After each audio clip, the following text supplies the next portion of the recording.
Assalamualaikum warahmatullahi wabarakatuh. Rekan-rekan sekalian, ini merupakan tugas dari 1.1a.5 ruang kolaborasi dari modul 1.1 penugasan kelompok oleh Nasri Fatimah, Siti Khairil, dan saya sendiri Liza Megawati Hazet. Kami merupakan CGP Angkatan 7 Kabupaten Tanggamus. Untuk pertanyaan pertama yaitu apa kekuatan konteks sosio-culture di daerah Anda yang sejalan dengan pemikiran Ki Hajar Dewantara? Untuk menjawab pertanyaan ini, kami mengambil sebuah contoh tradisi masyarakat Tanggamus, Marga Buai Tuhga, yaitu tradisi Madang. Next, apa itu Madang? Madang merupakan perkumpulan bujang gadis di rumah tokoh adat marga atau pengiyakan yang mana di dalam acara tersebut akan diadakan pelantikan bagi bujang gadis agar bisa mengikuti kegiatan-kegiatan adat secara resmi yang kemudian diakhiri dengan makan bersama tokoh-tokoh adat. Kata Madang sendiri secara harfiah berarti makan. Rangkaian pelaksanaannya tetap dalam pengawasan dan arahan aturan adat yang ada pada Kebuayan Toga. Pada kegiatan ini, pendanaan diperoleh atas kesadaran dan rasa cinta masyarakat terhadap budaya dan tradisinya. Pada acara Madang, bujang gadis yang bisa mengikuti tradisi ini adalah mereka yang sudah menginjak usia 17 tahun ke atas, di mana pada usia ini rentan akan perbuatan-perbuatan yang menyimpang.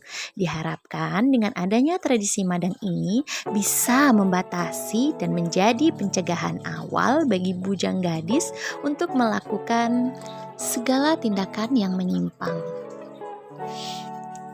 Kemudian, apa saja aktivitas yang dilakukan dalam kegiatan Madang? Ya, yang pertama adalah kegiatan sebelum Madang itu sendiri, yaitu hipun, penentuan waktu pelaksanaan Madang, dan gotong royong. Hipun merupakan suatu perkumpulan, di mana dalam kegiatan ini, para tetua adat dan para bujang gadis berkumpul untuk melaksanakan suatu musyawarah guna mencapai mufakat tentang waktu pelaksanaan Madang. Setelah itu dilanjutkan dengan kegiatan gotong royong membersihkan rumah adat Gedung Buai Turga. Pada kegiatan Madang itu sendiri, rangkaian acara berupa sambutan dan arahan oleh pengiyakan, yang dimana dalam sambutan dan arahan ini pengiyakan menyampaikan suatu moral dan etika dalam piil pesanggiri bagi para bujang gadis. Kemudian sambutan dilanjutkan dari pangian tura mengahanai atau kepala bujang yang berupa laporan berapa jumlah bujang gadis yang siap dinobatkan, yang kemudian dilanjutkan dengan acara penobatan bagi bujang gadis yang sudah dianggap layak mengikuti kegiatan adat. Acara selanjutnya dilanjutkan dengan doa, makan bersama. Setelah itu dilanjut dengan acara-acara yang diselenggarakan oleh bujang gadis seperti tari-tarian adat, misal bedana, pantun bersawut, dan lain sebagainya sebagai suatu usaha melestarikan budaya. Dalam kegiatan Madang, terdapat pemikiran Ki Hajar Dewantara yang dapat dikontekstualkan sesuai dengan nilai-nilai luhur kearifan budaya daerah Tanggamus. Dalam hal ini, budaya Madang yang relevan menjadi penguatan karakter murid sebagai individu sekaligus sebagai anggota masyarakat pada konteks lokal sosial budaya di daerah Tanggamus. Di antaranya adalah sebagai berikut.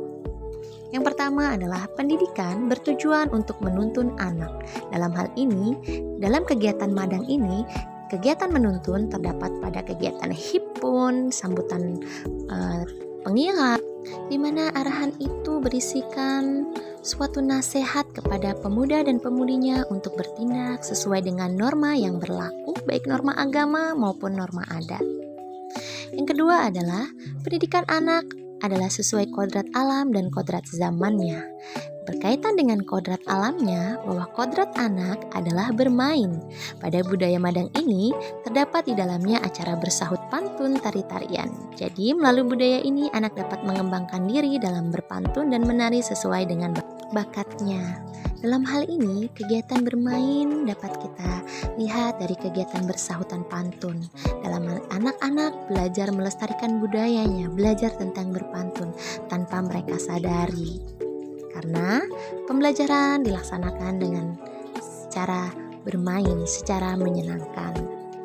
Kemudian, pendidikan sesuai dengan kodrat zamannya. Pada kegiatan madang ini dapat kita lihat dari saat proses hipun, di mana pada zaman dulu untuk melaksanakan hipun, panitia harus mengundang dari rumah ke rumah atau door to door. Tapi untuk saat ini dengan perkembangan zaman dan teknologi, kita dapat mengundang melalui grup WhatsApp dan aplikasi-aplikasi lainnya.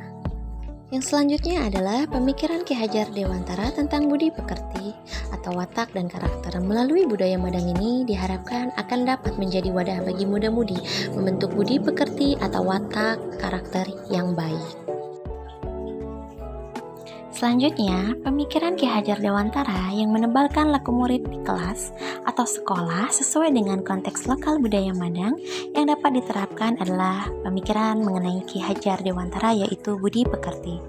Watak atau karakter merupakan perpaduan antara gerak pikiran, perasaan, dan kehendak atau kemauan sehingga menimbulkan tenaga.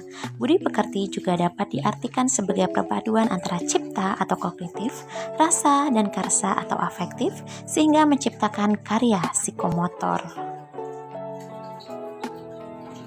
Pemikiran Ki Hajar Dewantara yang menebalkan laku murid di kelas atau sekolah kaitannya dengan budaya Madang kami putuskan adalah budi pekerti.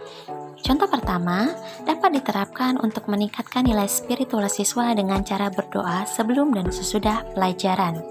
Yang kedua adalah kegiatan kolaborasi dalam kelas.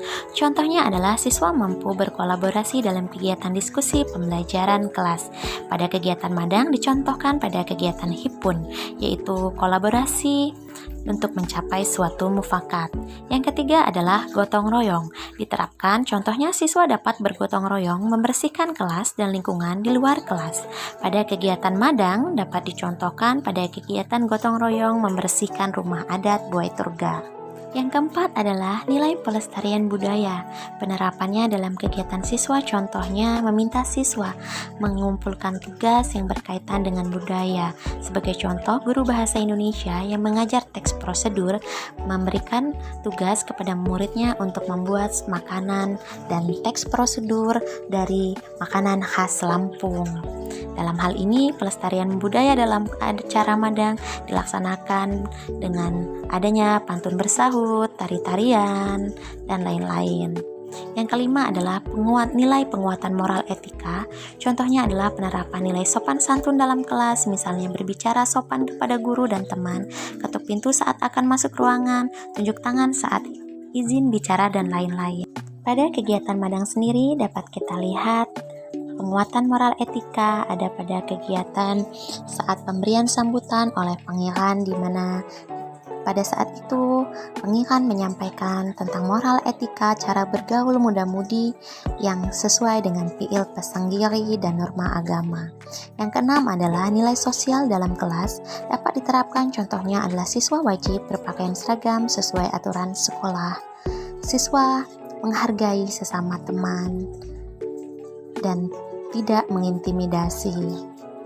Dalam kegiatan Madang sendiri, kegiatan sosial dilakukan ketika adanya komunikasi kolaborasi antara bujang dan gadis, saling menghargai, mengikuti aturan yang ada. Sekian dari kami. Terima kasih atas perhatiannya. Wassalamualaikum.